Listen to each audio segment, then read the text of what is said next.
So, yan po mga kalingap. Excited na po ba kayo sa part 84 ng Tambalang EDSI?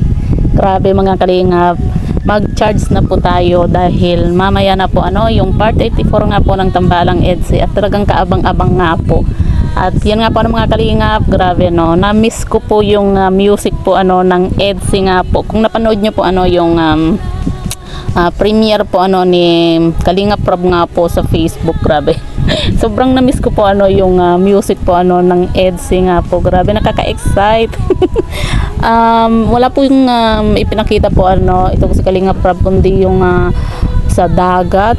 Siguro ginanap po yung part 84 po mga kalingap dun sa dating bahay nila Beyonce, kung hindi po ako nagkakamali kasi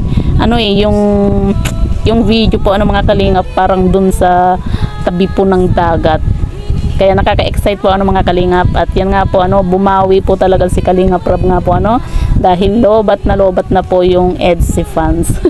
Sobrang na-miss po natin kasi halos mag-iisang buwan na rin po ba, 3 weeks o kung hindi po ako nagkakamali po At yan nga po mga kalingap, grabe, miss na po natin mapanood po yung EDSI. Kaya sa lahat po ng EDSI fans, gawin nyo na po lahat ng mga gagawin nyo habang wala pa pong EDSI dahil mamayang alas 8 na po yung part 84, para mamaya uupo na lang po tayo para manood nga po dito nga po sa EDSI, diba? Grabe po mga kalingap, sobrang saya po natin dahil sa wakas meron na pong EDSI nga po mamayang alas 8 po. Kaya na-postpone po yung tawag dito, yung live selling nga po, pero bukas na rin po yung live selling, kaya bumawi talaga si Kalingap Rob nga po kasi 2 days po ang EDSI. Ngayon po yung teleserye, then bukas po ay live selling din po ng EDSI, kaya abang-abang na po tayo mga kalingap, dahil sobrang excited na rin po ako mamaya. So yan po mga kalingap, mga ka-EDSI, sa wakas matcha-charge na po ulit yung mga EDSI fans. Diba?